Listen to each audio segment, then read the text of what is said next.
প্ৰভুসকল গাণিতিক দৃষ্টিভংগীৰে আমাৰ যিটো মেথমেটিক্স বা গাণিতিক দৃষ্টিভংগী আছে, গাণিতিক দৃষ্টিভংগী বা জেমেট্ৰিকেল দৃষ্টিভংগীৰে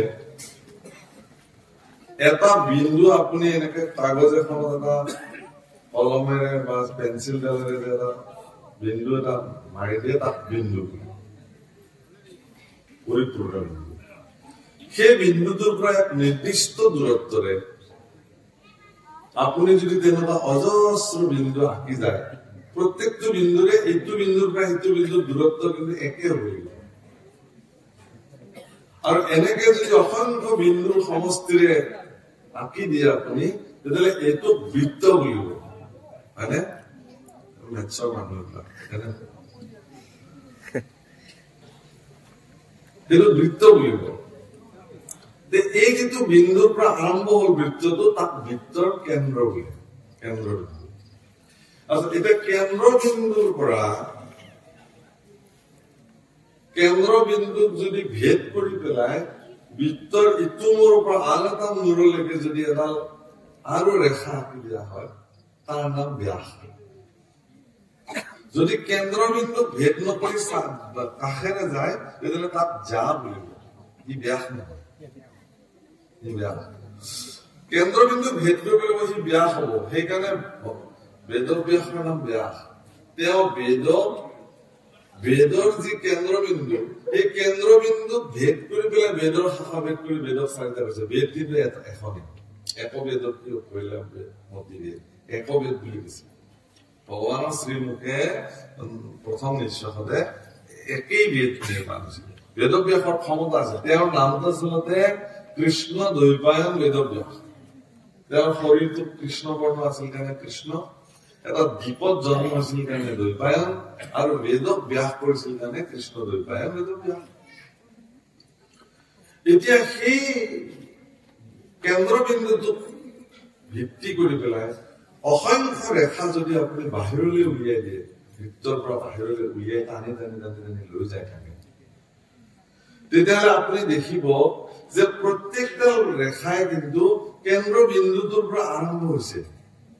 যিমানে সি দূৰলৈ গুচি গৈছে, ইডাল ৰেখাৰ পৰা আনডাল ৰেখা সমানুপাতিক গতিত পৃথক পৃথক হৈ গৈ আছে।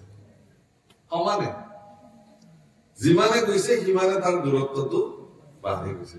আৰু অসীমলৈকে যদি তাক টানি লৈ যোৱা হয় কেনেবাকে, এটা সময়ত ইডাল ৰেখা আনডাল ৰেখা দেখাই নাপাব।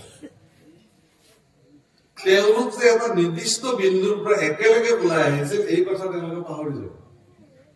সি নিজকে কি বুলি ভাবিবলৈ ধৰিব, ময়ে একমাত্ৰ স্বতন্ত্ৰ স্বতন্ত্ৰ। খুব গুৰুত্বপূৰ্ণ কথা কৈছে দেই প্ৰভুসকল, খুব জীৱনৰ কথা এইবিলাক।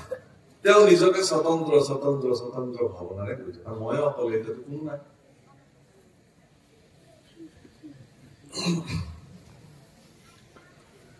কিন্তু এই আমাৰ ইন্দ্ৰিয়সমূহৰো গতি জীৱন বৃত্তৰ পৰিধি পাৰ কৰি পেলাই, মন কৰিব, আমাৰ জীৱন বৃত্তৰ কেন্দ্ৰ কোন? কৃষ্ণ। কৃষ্ণ শব্দ পৃথিৱীবাচক আনন্দ প্ৰৱৰ্তন দুইলৈ পদ কৰিলে পৰম ব্ৰহ্ম কৃষ্ণ নাম আনন্দ মতৰ। কৃষ্ণ আমাৰ কেন্দ্ৰবিন্দু, আমাৰ জীৱন।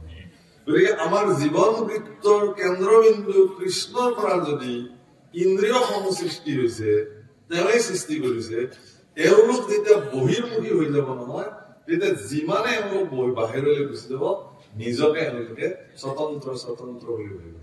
আৰু প্ৰত্যেকটা স্বতন্ত্ৰ ইন্দ্ৰিয়ৰ সমাহাৰ এটা শৰীৰ, সেই শৰীৰটো নিজকে স্বতন্ত্ৰ বুলি ভাবিব, যে ময়ে মই। এই ভাৱনাটো শাস্ত্ৰত কি বুলি কৈছে? অহম মম ভাৱনা। অহম মানে মই, মম মানে মোৰ। শৰীৰটো নিজকে মই বুলি কৈছে, আৰু শৰীৰটোকে মই বুলি কৈছে। শৰীৰটোৰ লগত সম্বন্ধিত প্ৰত্যেকটো বস্তুকে মোৰ বুলি কৈছে। এইটো ঘৰ বোলে মোৰ, পত্নী মোৰ, সন্তান মোৰ, সম্পত্তি মোৰ, মাটি মোৰ, গাড়ী মোৰ, খ্যাতি মোৰ, যশস্যা মোৰ। তাৰ মোৰ শৰীৰটো দেখুৱাই আছে বাৰে বাৰে। আৰু এই শৰীৰটোতো মই হৈ আছে ভিতৰত। তেওঁতো ভাবা নাই যে এইজন মই নহয়, মই এজন বেলেগ আছে ভিতৰত। আচল মইতো নাপাত্তা হৈ গ'ল, খবৰে নাই তেওঁ ক'ত বা পৰি আছে। কিন্তু যিটো মই নহয়, স্বতন্ত্ৰ নহয়, তেওঁ নিজকে স্বতন্ত্ৰ বুলি দেখুৱাইছে। অসন্ত জগত খানি তোমাত উদ্ভৱ ভৈলা, শুনিব মহাপুৰুষৰ গান।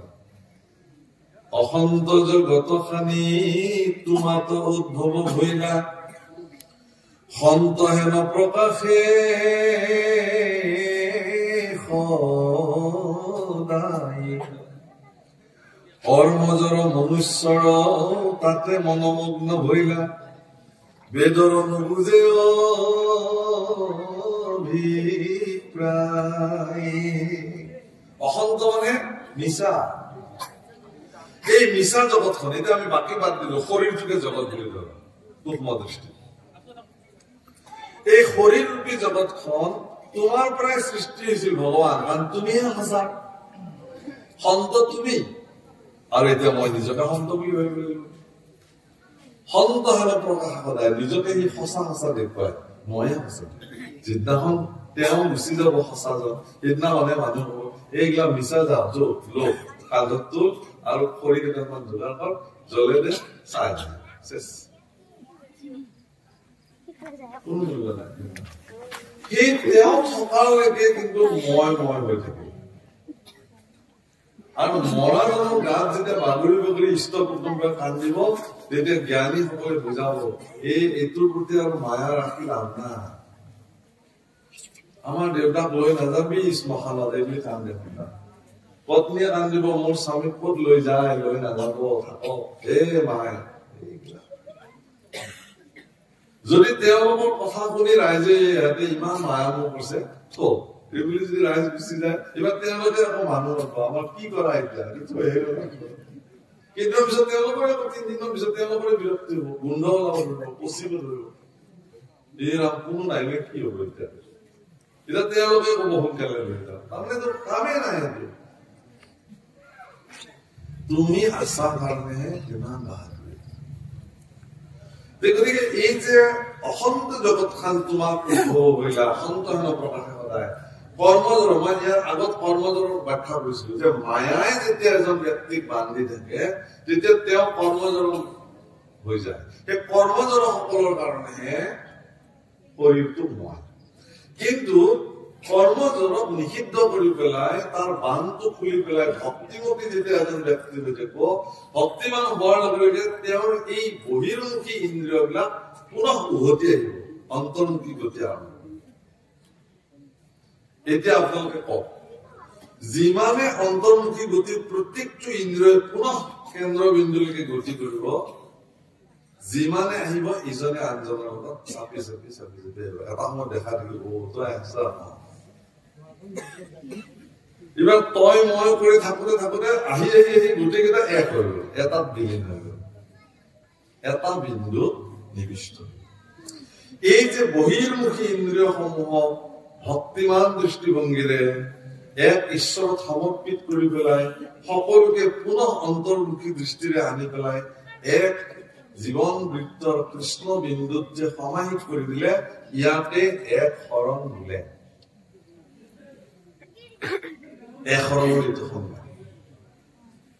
আজিৰ পৰা আমি এইবিলাক পূজা নকৰো, ইছৰাম আমি আপোনালোকৰ হাতে আজিৰ পৰা নাখাওঁ, কোনে শৰাই অৰ্চন কৰিছে বোলে নাই, কোনে নাম গাইছে, মূৰ ঘূৰাইছে নে নাই, ফুল দিছে নে নাই, অমুক কৰিছে নে নাই। এই যে বিভাজন, এখন গাঁৱতে 4-5টা নামঘৰ, সকলোৰে সংবিধান বেলেগ, সকলোৰে তাল বজোৱা ধৰণ বেলেগ, সকলোৰে চাপৰি বজোৱা বেলেগ, ধুতি পিন্ধা চিষ্টেমে বদলি গল। এই চিষ্টেমত এই ভকতখিনি এনেকে ধুতি পিন্ধিব, ক'ত আছে এইবিলাক? চব বদলি গল, চব বেলেগ হৈ গল। সেইটো এখন নেকি? এখন সেয়া নহয়, এইটো এখন। এই অৱস্থালৈকে যদি এজন ভক্ত নাযায়, তেতিয়াহ'লে তেওঁ নিজকে এশৰণীয়া ভক্ত বুলি পৰিচয় দিবৰ ক্ষমতা তেওঁৰ নাই। শাস্ত্ৰৰ কথা ভাগৱত কিন্তু এখনেই, গুৰু এজনেই, শংকৰ গুৰু, সিদ্ধান্ত একেটাই। ভিন্ন কিয় হল? ভিন্ন হল মূঢ়তাৰ কাৰণে, ভিন্ন হল অজ্ঞানতাৰ কাৰণে, ভিন্ন হল তেওঁলোকে উচিত তত্ত্ব উপলব্ধি নকৰাৰ কাৰণে। ভিন্ন হল বহিৰ্মুখী দৃষ্টিভংগী অন্তৰ্মুখী কৰিব নোৱাৰা। সেইকাৰণে কপিল ভগৱানে কৈছে সেয়া অন্তৰ্মুখী দৃষ্টি প্ৰজ্ঞামান। সেইকাৰণে কৈছে যস্য নাস্তি স্বয়ং প্ৰজ্ঞা তস্য কিম কৰোতি শাস্ত্ৰম লোচনভ্যাম বিহীনস্য দৰ্পণঃ কিম কৰিষ্যতি। বহুতে জানে এইটো শ্লোক, নীতি শ্লোক, যে যাৰ প্ৰজ্ঞাই নাই, অন্তৰ্দৃষ্টি নাই, অন্তৰ্মুখী গতি যাৰ হোৱা নাই, তেওঁ শাস্ত্ৰ শুনিলে দে পঢ়িলে দে তাৰ পৰা তেওঁ কি লাভ হব? একো লাভ নহয়। তস্য কিম কৰোতি শাস্ত্ৰম, শাস্ত্ৰই তেওঁ কি কৰিব? একো কৰিব নহয়। তেওঁ ডেইলি ভাগৱত শুনিলে তাৰ পৰা একো লাভ। কিয় নহয়? লোচনভ্যাম বিহীনস্য, চকু নোহোৱা ব্যক্তিক যদি কোনোবাই আইনা দেখুৱায় তাৰ লাভ কি আছে? লোচনভ্যাম বিহীনস্য দৰ্পণঃ কিম কৰিষ্যতি, দৰ্পণে তেওঁ কি কৰিব? যিদিনাখন অন্তৰ্মুখী দৃষ্টি হব সেইদিনাখন আপুনি এখন আইনাৰ সন্মুখত থিয় হব।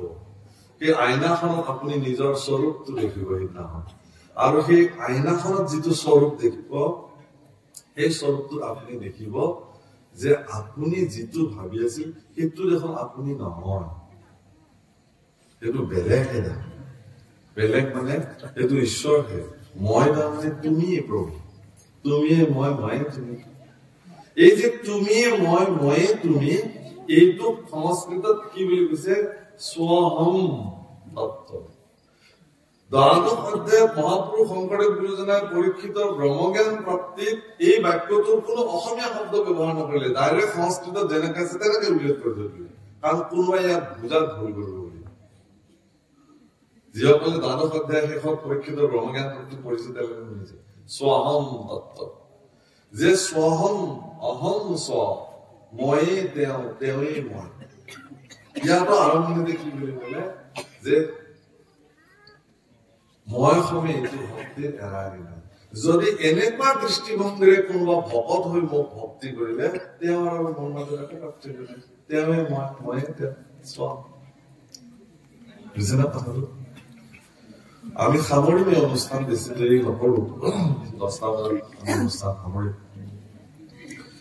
কথাটো কবলগীয়া এইটো এতিয়া বহুতেই আছে, কৈ থাকিলে গোটেই ৰাতি পাৰ হৈ যাব।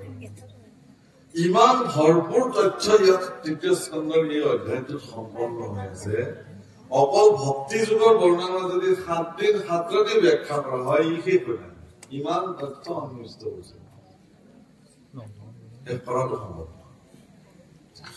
সাধন সম্পৰ্কত খুব ধুনীয়াকে কলে যে প্ৰথম সাধন কি বুলি কলে? প্ৰভুকৰ ভক্তিৰ সাধন মৌত সমৰ্পীয়া পৰিৱেশ কৰ্ম। আপোনাৰ জীৱনত আপুনি যি কৰ্মই নকৰক কিয় সকলো ঈশ্বৰক সমৰ্পিত কৰি কৰিব। ভকততে মোৰ প্ৰতিমা দৃষ্টি জ্ঞান কৰিব, সমানত মৈত্ৰী সমবয়সকলক মিত্ৰ কৰিব জ্ঞান, মোতকে ডাঙৰ যদি হয় তেওঁৰ প্ৰতি মোৰ শ্ৰদ্ধেয় অনুভূতি থাকিব লাগিব, আৰু মোতকে যদি কনিষ্ঠজন হয় তাৰ প্ৰতি দয়াৰ দৃষ্টি, কৰুণাৰ দৃষ্টি, মৰমৰ দৃষ্টি থাকিব লাগিব। গীতাতটো তাতকেও ওপৰত গৈ পেলাই ভক্তি যুগত কি বুলি কৈছে? অদ্দেষ্টা সৰ্বভূতানাম মৈত্ৰেয় কৰুণা এইবচ। সকলো ভূতৰ প্ৰতিয়ে যাৰ হিংসা শূন্য অনুভূতি, কৰুণা মমতাৰে ভৰপূৰ কৰি গছ বন লতিকা চৰাই চিৰিকটি জীৱ জন্তু মনুষ্য সকলোৰ প্ৰতি আত্মগত দৃষ্টি যদি কৰিব পাৰিছে তেওঁ ভকত বুলি নিৰ্ণীত হৈছে ভক্তি। গতিকে কৈছে যে ও সমস্ত ভূততে মুক দেখিবে কমনে, বিৰকত হুয়া সংগ এৰিব যতনে। সমস্ত ভূততে মোক দেখিব, ভক্তিৰ চূড়ান্ত অভ্যাস। সমস্ত ভূততে বিষ্ণু বুদ্ধি নহে যাৱে, কায় বাক্য মনে অভ্যাস কিবা এই ভক্তিৰ অভ্যাস। এইটো কোনে কৈছে? একাদশ ভগৱান শ্ৰী কৃষ্ণ পুৰুষে নিজ মুখে কৈছে। ভক্তি ৰাজ্যত মই সেইকাৰণে কৈছিলো ইমান সহজ নহয় যদিও আমি কওঁ একো নাই আপুনি শৰণ লওক পাছত চব বুজি পাব কি বুজিব শৰণটো লোৱাৰ পিছত শৰণ লোৱাৰ আগতে উপলব্ধি কৰিব লাগিব ভাগৱত শাস্ত্ৰ এনেকুৱা শাস্ত্ৰ যে প্ৰকৃত শৰণ নোহোৱাকে যদি ইয়াক শুনে তেওঁ বুজি নাপাব বুলি কৈছে শৰণ তত্ত্ব উপলব্ধি নকৰাকে সেইকাৰণে গীতাত শৰণ তত্ত্ব বৰ্ণন কৰিলে ভাগৱতত শৰণ তত্ত্ব নাই ভাগৱতত ভজন তত্ত্ব আছে শৰণ আৰু ভজনৰ যি দুটা বিশিষ্ট মানে ব্যৱস্থা তাৰ শৰণ তত্ত্ব কেৱল গীতাত উল্লেখ কৰিলে আৰু ভাগৱতত ভজন তত্ত্ব কেনেকে ভগৱানক ভজিব লাগিব তাৰ এক এক উপাদান ভাগৱতত বৰ্ণন কৰিছে আপুনি বিচাৰিবও জানিব লাগিব এনেকুৱা কথা অন্তৰ্দৃষ্টিৰে আপুনি পাব বিচাৰে ইয়াত কৈছে সেইকাৰণে যে সমস্ত ভূততে মোক দেখিবা আৰু বিৰকত হোৱা সংগ এৰিবে যতনে সমস্ততে ঈশ্বৰ জ্ঞান কৰাৰ পিছত বিষয় বিৰক্ত হৈ আপুনি বাহ্যিক দৃষ্টিভংগীটো পৰিত্যাগ কৰিব পাৰিব বুজা নহয় বাহ্যিক দৃষ্টিভংগী পৰিত্যাগ কৰিব পাৰিব তেতিয়া আপোনাৰ দৃষ্টিৰ সকলো কি হৈ যাব কেৱল ভগৱানৰে অংশ এই ব্যৱস্থাটো এই ভাৱনাটো আপোনাৰ মনলৈ আহিব আৰু গীতা ভাগৱত শাস্ত্ৰ কৰিবে শ্ৰৱণ সাধু সংগে মোৰ নাম কৰিবে কীৰ্তন গীতা ভাগৱত শাস্ত্ৰ সৰ্বদা অধ্যয়ন কৰিব আমাৰ বহুতে আজিকালি গীতা পঢ়া বাদেই দিলে গীতা পঢ়িবলগীয়া গীতা অধ্যয়ন কৰিব লাগে গীতাই আপোনাৰ দৈনন্দিন জীৱনত বহুত শিকিবলগীয়া কথা গীতাই নিৰ্ণয় কৰি থৈ গৈছে অৰ্জুনৰ নিচিনা এগৰাকী পৰম পৰাক্ৰমী বীৰ পুৰুষেও যেতিয়ালৈকে গীতা জ্ঞান প্ৰাপ্তি হোৱা নাই তেতিয়ালৈকে তেওঁৰ জীৱন পূৰ্ণাংগ হোৱা নাই ভগৱান শ্ৰীকৃষ্ণৰ শ্ৰীমুখে স্বয়ং যেতিয়া অৰ্জুনে গীতাৰ জ্ঞান প্ৰাপ্তি হৈছিল তেতিয়াহে তেওঁৰ জীৱন পৰিপূৰ্ণ হৈছে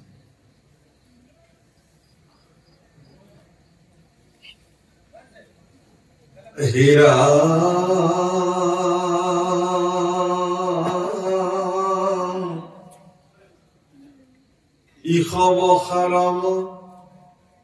ইশব সাধন যিটো কৰিবে আশ্ৰয় অনায়াসে মুত সবে চিত্ত নিমজয় গীতা ভাগৱত শাস্ত্ৰ শ্ৰৱণ কৰিব সাধু সংগে মোৰ নাম কৰিবে কীৰ্তন সাধু সংগত মোৰ নাম কীৰ্তন আজি যেনেকে আপোনালোকে সাধু সংগ ইয়াত কৰিছে অন্তৰ সংগ সাধু সংগ অনুসৰা শ্ৰৱণ কীৰ্তন কৰা কৰি কৰা পাখণ্ড আছে সাধু সংগ পৰিত্যাগ কৰি মানে সাধু সংগ গ্ৰহণ কৰি অসাধুৰ সংগ পৰিত্যাগ কৰি আপুনি ঈশ্বৰক বুজিব পাৰিব এতিয়া সন্তৰ সংগত সদায় কৃষ্ণৰ চৰিত্ৰ উদ্ভাসিত হয় সাধু সংগ হেৰা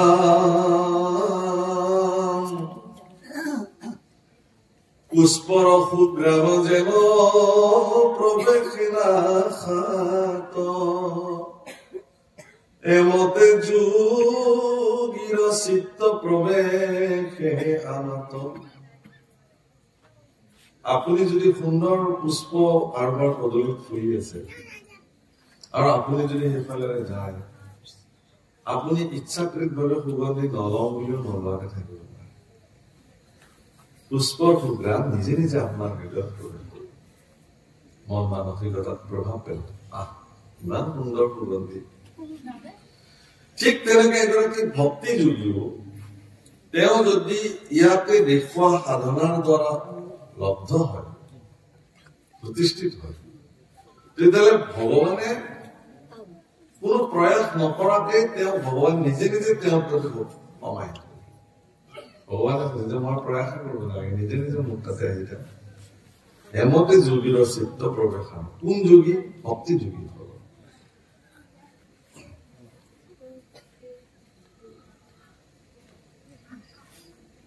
মহাপুৰুষে বৰগীতত বৰ ধুনীয়াকে লিখিছে আরে কম্পিত ধব নয়ন জুড়াই কম্পিত মাধব নয়ন জোড়া পতি চাপি উৰুষলে বন্ধ লগায় আধ্যাত্মিক ইতিহাসত ধৰ্মীয় ইতিহাসত ভাৰতবৰ্ষত অনেক সাধক পুৰুষৰ ইতিহাস আপুনি পঢ়িব পাৰে আশ্ৰম বৰ্ণনা চৰিত্ৰ ভক্তমাল বুলি এখন গ্ৰন্থ আছে ভক্তসকলৰ চৰিত্ৰৰ মালা গাঁঠিছে তাত এই ভক্তমাল চৰিত্ৰখন আপুনি পঢ়িলে আচৰিত হৈ যাব তাত ভক্তবিলাকৰ জীৱন চৰিত্ৰ ইমান সুন্দৰকৈ গাঁঠিছে একদম মালাৰ নিচিনা গাঁঠিছে কিন্তু যশোদাৰ নিচিনা ভক্ত আপুনি কতো নাপায় এইকাৰণে নাপায় যে এডাল হাতত লাঠি লৈছে আৰু ভগৱানক মাৰিবলৈ খেদিছে আৰু ভয়তে ভগৱানে ত্ৰিভুৱন মাৰি পলাইছে কঁপিছে ভয়তে থৰ থৰকে কঁপিছে ভগৱানে যেতিয়া যশোদাৰ হাতত থকা লাঠিডালক ভয় কৰিছে ব্ৰহ্মাদি দেৱতাবিলাকৰ মনত সন্দেহ হৈছিল বিশেষকৈ ব্ৰহ্মাৰ সন্দেহ হৈছিল মনত এইজন হয়নে আমাৰ বৈকুণ্ঠপতি শ্ৰীনাৰায়ণ পৰম ব্ৰহ্ম হয়নে নহয় আৰু যশোদাৰ এটা মাৰিৰ ঘৰতটো বৈকুণ্ঠপতি শ্ৰীনাৰায়ণ যদি ভয়ে কৰে তেতিয়াহ'লে এই যশোদা দেখোন কাইলৈ আমাকো গোটেইবিলাকে ভয় কৰক ব্ৰহ্মাৰ চিন্তা আহি গ'ল সেইকাৰণে পৰীক্ষা কৰিবৰ কাৰণে ব্ৰহ্মা আহিছিলে গোৰক্ষ দামৰীবিলাক লৈ গ'ল চাওঁ আৰু হয়নে নহয়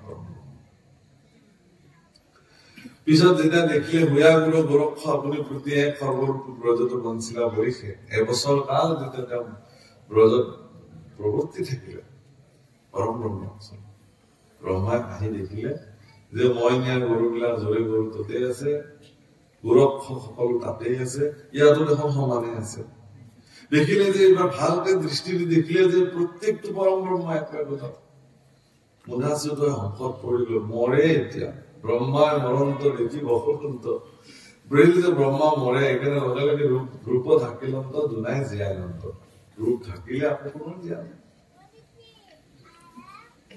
ব্ৰহ্মই যিকোনো স্বৰূপত জগতত আহিব পাৰে প্ৰভুসকল কিন্তু ব্ৰহ্মক পৰীক্ষাৰ দৃষ্টিৰে কোনো চাব নোৱাৰে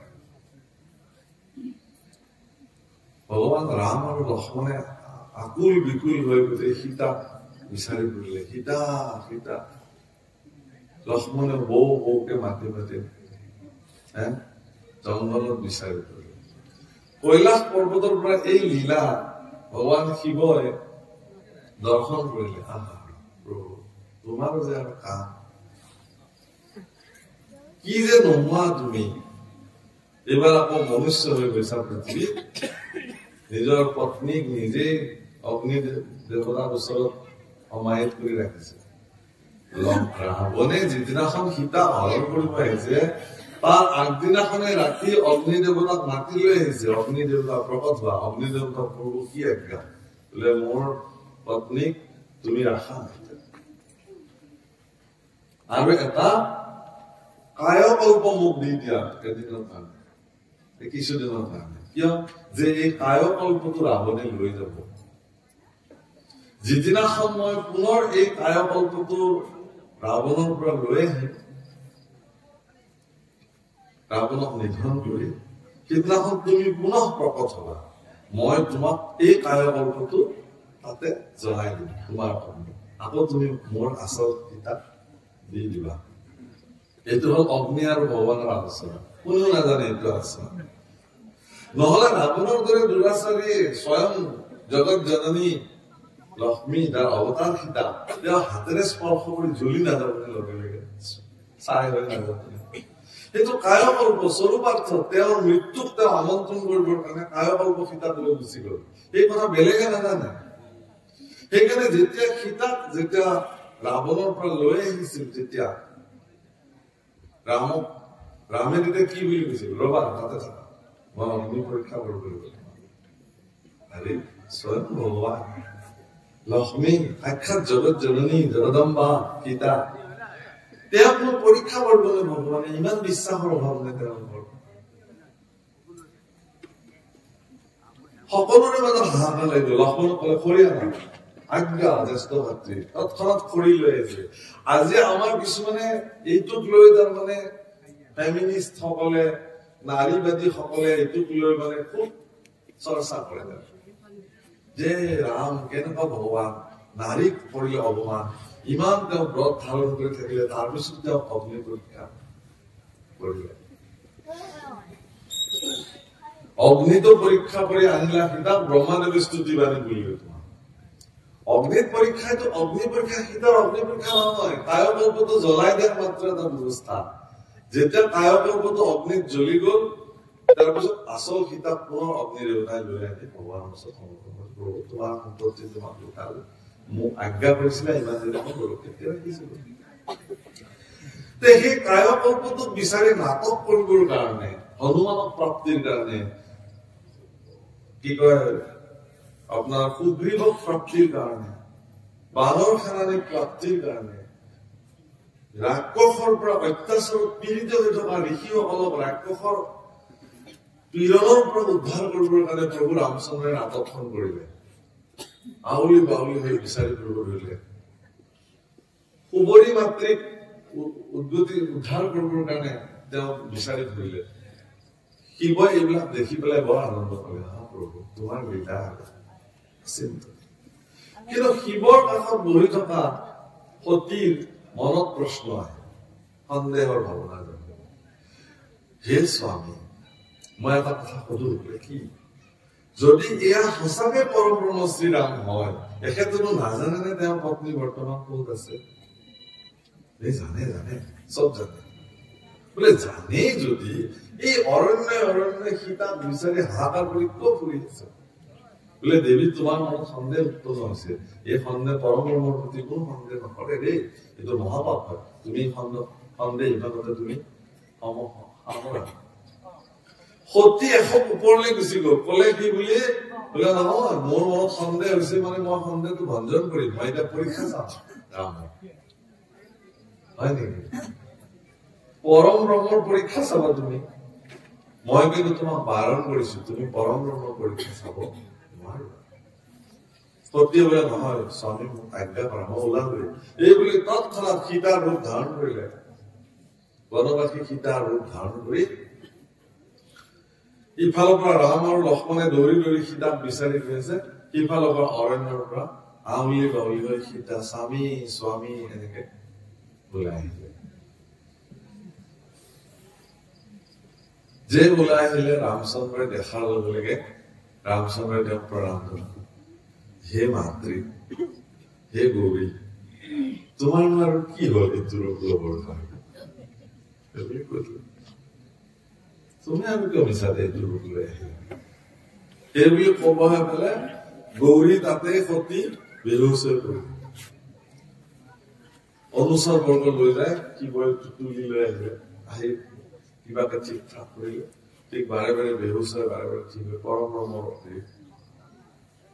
তাৰপিছত স্বামী মোৰ কি কয় সুধিলে, এতিয়া তুমি সুস্থ হৈছানে হে মাতৃ বুলি কয়। সতীৰ হাহাকাৰ লাগিলে, একেবাৰে আৰু মুখ্য মাতৃ বুলি কয়। কৈছে যে মোৰ উপাস্য ভগৱান শ্ৰীৰামে যাক মাতৃ বুলি গণ্য কৰিছে, তেওঁক আৰু মই এতিয়া পত্নী বুলি কেনেকে স্বীকাৰ কৰিম? গতিকে তুমি মোৰো মাতৃয়ে হৈ গলা, মোৰ প্ৰণাম স্বীকাৰ কৰা মাতৃ। কাষত বহি পেলাই মহাদেৱ উঠি যায় না, তুমি আৰু মোৰ কাষত বহিব নোৱাৰিবা, এইটো নহব আৰু তোমাৰ লগত মোৰ আৰু এইটো অংক নচলিব। তুমিতো মোৰ মাতৃস্থান অধিকাৰ কৰিলা, মোৰ উপাস্য ভগৱান শ্ৰীৰাম যিজনে তোমাক মাতৃ বুলি প্ৰণাম কৰিছে, মইও তোমাক আজি প্ৰণাম। সেইকাৰণে সতীয়ে ভগৱান শিৱক প্ৰাৰ্থনা কৰিছে, হে স্বামী, মইতো তোমাৰ কাৰণে মোৰ জন্ম হৈছিল, কিন্তু তুমি যিটো অৱস্থা কৰিছা ভুলটো মোৰ, তোমাৰ ভুল হলে এইটো চূড়ান্ত ভুল, তাৰ শাস্তি তুমি ভুগিব লাগিব। গতিকে তোমাৰ এই কল্পটো যেতিয়ালৈকে বিনাশ নহয়, তেতিয়ালৈকে তোমাক আৰু পুনঃ মই কেতিয়াও, সেইকাৰণে দক্ষৰ যজ্ঞত গৈ পেলাই নিজৰ কল্পটো অগ্নিত এটা বহুত বেলেগ বেলেগ তত্ত্ব প্রভু পরম ব্রহ্মর প্রতি শঙ্কার কারণে এই অবস্থা পরম ব্রহ্মর প্রতি শঙ্কা হল কারণে ব্রহ্মার এই অবস্থা পরম ব্রহ্মর প্রতি শঙ্কা হল কারণে ইন্দ্রের এই অবস্থা যে গোবর্ধন ধারণ করবে ভক্তর কারণে ভগবন্ত পুরুষে এক এক দেবতা শাস্তি প্রদান করে চলেছে ইন্দ্রক তো আরো আগতে দি চলেছে এদিন তো যক্ষ হয়ে পেলাক উপস্থিত হল স্বর্গ বলে এজন যক্ষ আহি পেলে উপাত করেছে আমার দেবতাগুলা ইন্দ্র বলে যাসুন যা অগ্নি কৈছে তুমি যাসুন যক্ষ বলে অগ্নি আহিছে যক্ষ সুধিছে তুমি কোন বলে মোৰ নাম অগ্নি হয় নেকি কি তোমার ক্ষমতা কি এই মই পুরি সহায় করে দিব পারো সব নিমিষতে এই ক্ষমতা তুমি কোন যক্ষ তোমাক নিমিষতে মই সহায় করি বলে হব মোক সহায় কৰাটো পিছত হব দুবৰি বজালে তুলি লগাই এইডালকে আগতে সহায় কৰি দেখুৱাই দিছে অগ্নিৰ প্ৰচণ্ড ক্ষমতা প্ৰয়োগ কৰিলে কিন্তু যক্ষই প্ৰদান কৰা সেই দুবৰি বন্ধালত অগ্নিয়ে সহায় কৰিব নোৱাৰে বলে যোৱা তুমি যোৱা তোমাৰ লগত মোৰ যুদ্ধ নহয় এটা দুবৰি বন সহায় কৰিব নালাগে বাহাদুৰ দেখুৱাবলৈ আহিছে অগ্নি যোৱা বায়ু আহিলে একে অৱস্থা বৰুণ আহিলে একে অৱস্থা সূৰ্য আহিলে একে অৱস্থা চন্দ্ৰ আহিলে একে অৱস্থা চবৰে অৱস্থা বেয়া এখন ইন্দ্ৰ আহিছে তুমি কোন বলে মই ইন্দ্ৰ কি তুমি বলে মই যে আহিছে গোটেই দেৱতাবিলাকৰ ৰজা এই তোমাৰ লগত কথাই নাপাতো এইবিলাকৰ তুমি ৰজা যাৰ ক্ষমতাই নাই ক্ষমতাহীন কেইটামান দেৱতাক লৈ পেলাই তুমি বৰ ৰজা হৈ আছা তোমাৰ কথাই নাপাতো যুদ্ধটো দূৰৰ কথা দিয়া বহুত অপমান বোধ কৰিলে ইন্দ্ৰ তাৰপিছতে ব্ৰহ্মাক স্তুতি কৰিলে ব্ৰহ্মা বোলে এইটো কোন আছিল পৰম ব্ৰহ্ম স্বয়ং নিজেই তোমালোকে যে নিজৰ ক্ষমতাবিলাকক লৈ ইমান বাহাদুৰ মাৰি থাকা এই ক্ষমতাটোক নস্যাৎ কৰিবৰ কাৰণে তেওঁ আহিছিলে এক এক শিক্ষা দি থৈ দিছে তথাপি মিলা আছে লাজ নাই আৰু আমাৰো একেই কথা আমি দৰাচলতে আমি ক্ষমতাহীন আমাৰ একো নিজস্ব ক্ষমতা নাই পৰম ব্ৰহ্ম ভগৱান আত্মাস্বৰূপৰ ভিতৰত বিদ্যমান হৈ আছে কাৰণে আমি কাম কৰি আছো কথা পাতি আছো খ্যাতি অৰ্জন কৰিছো যশস্য অৰ্জন কৰিছো মুঠামুঠিকে ৰয়নাৰে ধন অৰ্জন কৰিছো তাতে লৈ পেলাই বাহাদুৰি মোৰ 100 বিঘা মাটিৰ মই মালিক যিদিনাখন 4জনক কান্ধত উঠিলে সেইদিনাখন পুৰিবৰ কাৰণে বোলে বাবা বাপেৰ পুৰিবলৈকে এটা পইচা দিছিল যে বোলে কিয় বোলে মাটিখিনি কিনি ল'ব লাগে চৰকাৰ মোৰ দেউতাৰ 100 বিঘা মাটিৰ মালিক আছিল তেওঁৰ বডিটো মৃত দেহটো পুৰিবৰ কাৰণে চকুত মাটি কিনিব লাগে সেইটো কাৰ কাৰণে শিক্ষাটো সমাজ ব্যৱস্থাৰ কাৰণে যে এইবিলাকৰ মূল্য নাই জীৱন্ত অৱস্থাত ঈশ্বৰ সঁচা আমি নিশিকাওঁ যেতিয়া মৰিলে কান্ধত লৈ ৰাম নাম সত্য হয় তুমিয়ে সঁচা কিন্তু মৰাটো বা কি শুনে ঈশ্বৰ সঁচা বুলি যিটো কথা জীয়াই থাকোতে তেওঁ বুজাব লাগিছিল এই চব মিছা বাবা ঈশ্বৰ সঁচা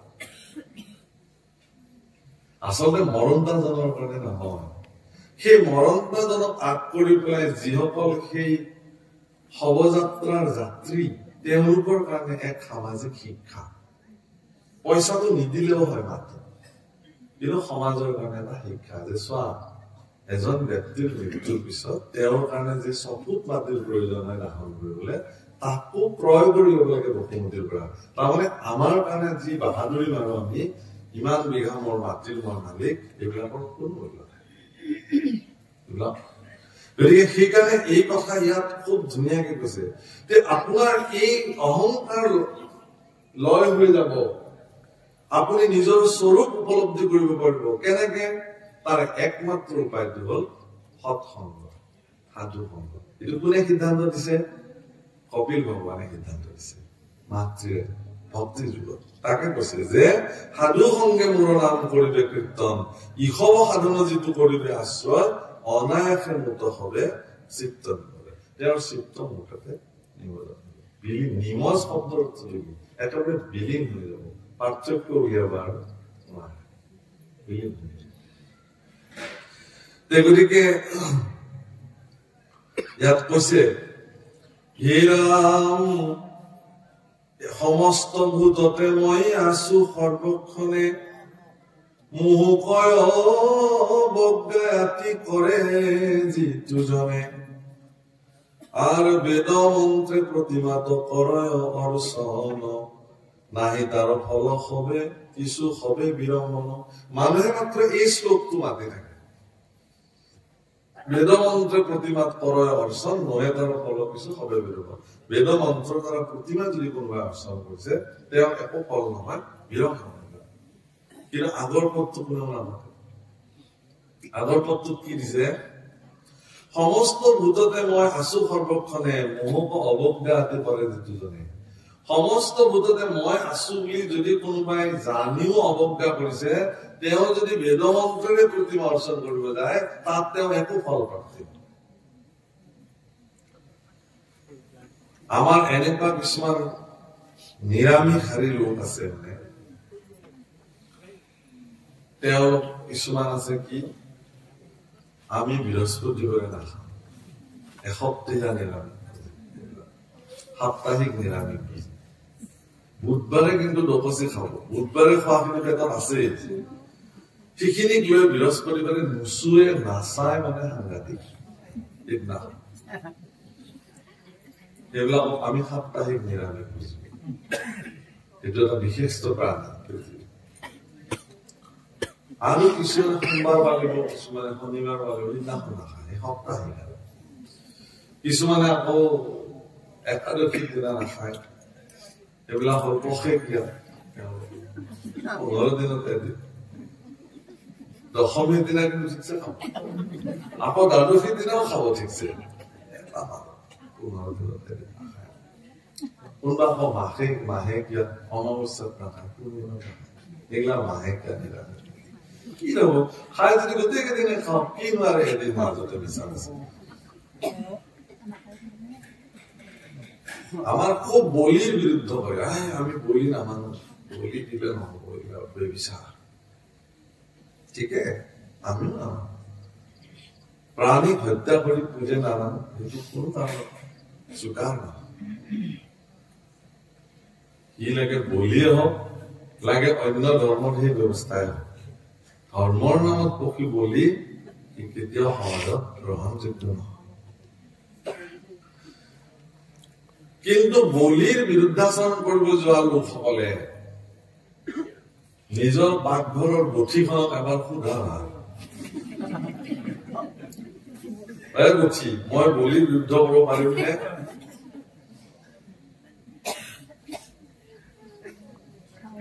গঠিখনে আপোনাক সিদ্ধান্ত কৰিব তই পারবি যা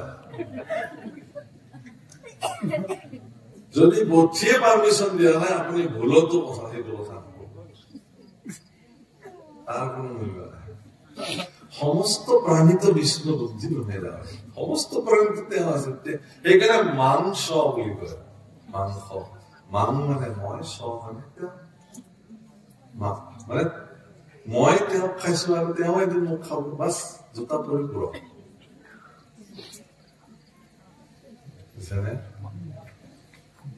আমাৰ হাতে নাখায় কিয় খাব আপোনাৰ হাতে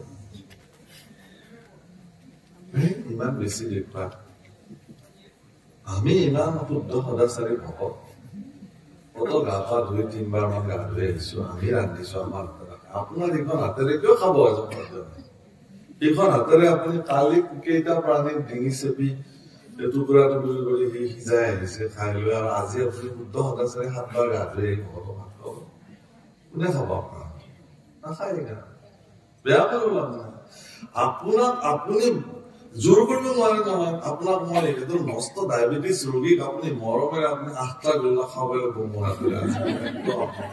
বেয়া পাব ইমান বেছি নেদেও খাব নেকি এইটো তেওঁ নিজৰ কথা ন আপোনাৰ মৰমত বলিয়ান হৈ যদি তেওঁ 8টা গোল্লা খাই দিয়ে আৰু সেনেকে যদি ডেইলি তেওঁ মৰম কৰা মানুহ ওলায় কি হব ডায়েবেটিছ থকা মানুহবিলাকৰ আইসকল লগত থাকিলে চাব ভাল হাত দিয়া লগে চকুতে এনেকে দিয়া লগে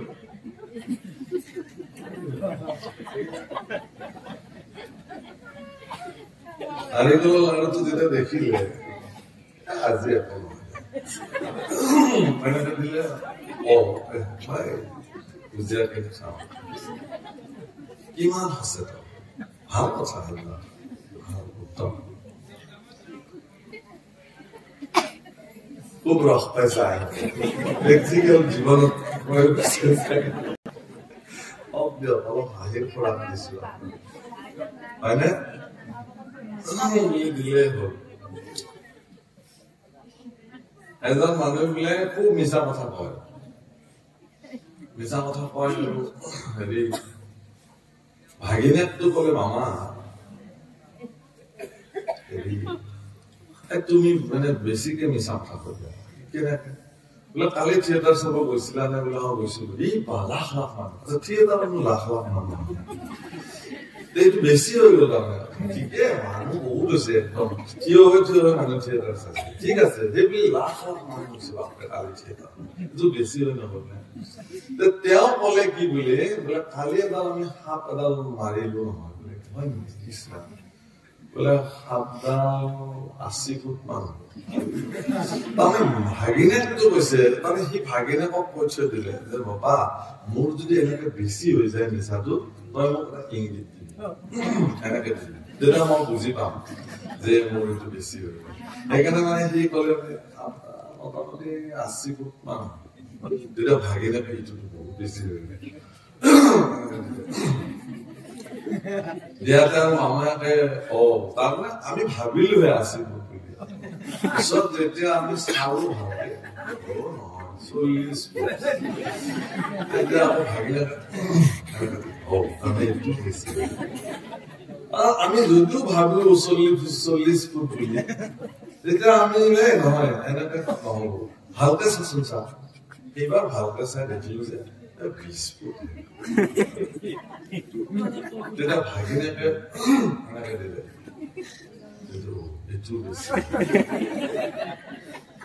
আমি যদিও 20 ফুট বুলি ভাবিলো 2-4জনে কলে নহয় 20 ফুট তেতিয়া এজন আৰু অলপ হিচাপ নিকাচ জানা নহয় সি আকৌ একদম অলপ চাই চিন্তি বলে নহয় এটা 10 ফুট মানে ভাগিনেকে আৰু বেছি তেতিয়া আমি কলো এনেকে কথা নহয় ফিটা একদম আমি এই বুলি আমি ফিটা মানোতে আমি দেখিলো যে এটা 7 ফুট লম্বা তেতিয়া ভাগিনেকে আৰু মই ফিটা মাৰিলো আৰু তই যিমান থাকিব ফিটা মাৰিলে তেতিয়া আৰু মই নদী আমাৰো জীৱনত এই একে অৱস্থা ভগৱানে আমাক সৰ্বদা ভিতৰৰ পৰা কৈ আছে কথাটো যে তুমি মিছাত গৈ আছা তুমি ভুলত গৈ আছা ইংগিত দি আছে কিন্তু বিষয় মুখত কৰি আমি এনেকুৱা ফিটাই যেতিয়া মাৰি পেলো নোৱাৰো আৰু তাতকে ইমানতকে নোৱাৰো ভগৱান যিমান হলেও নোৱাৰো গুৰুৰ গলেও নোৱাৰো ভগৱানে গলেও নোৱাৰো শাস্ত্ৰৰ গলেও নোৱাৰো মুঠতে নোৱাৰো আমি নাখাওঁৱে এই কেতিয়াবা আমি একদম নিৰামিষে প্ৰভু আমাৰ ঘৰত নচলে কেতিয়াবাহে আমাৰ লগত যি জয় আহিলে বা লগ পাইছো আলহী কি লাভ প্ৰভু সমস্ত প্ৰাণীক বিষ্ণু সজ্জনসকলে এই বাতাবৰণটো পৰিয়ালত নিৰ্মাণ কৰিব লাগে সৎ পৰিয়াল নিৰ্মাণ কৰিবৰ কাৰণে সাধুজন নিৰ্মাণ কৰিবৰ কাৰণে আপুনি এইটো কৰিব লাগিব গতিকে ইয়াতে সেইকাৰণে খুব ধুনীয়া কৈছে প্ৰাণীক পৰ শৰীৰত মোক বিদ্বেষ কৰে পৰ শৰীৰত মোক যদি বিদ্বেষ কৰিলে তেওঁ যদি আপুনি হত্যাই কৰিলে তেওঁ যদি মাৰিলে পৰ শৰীৰত আত্মক বিদ্বেষ কৰা হল নহয় তেওঁ মোক বুজিব নোৱাৰে কপিলে ভগৱানে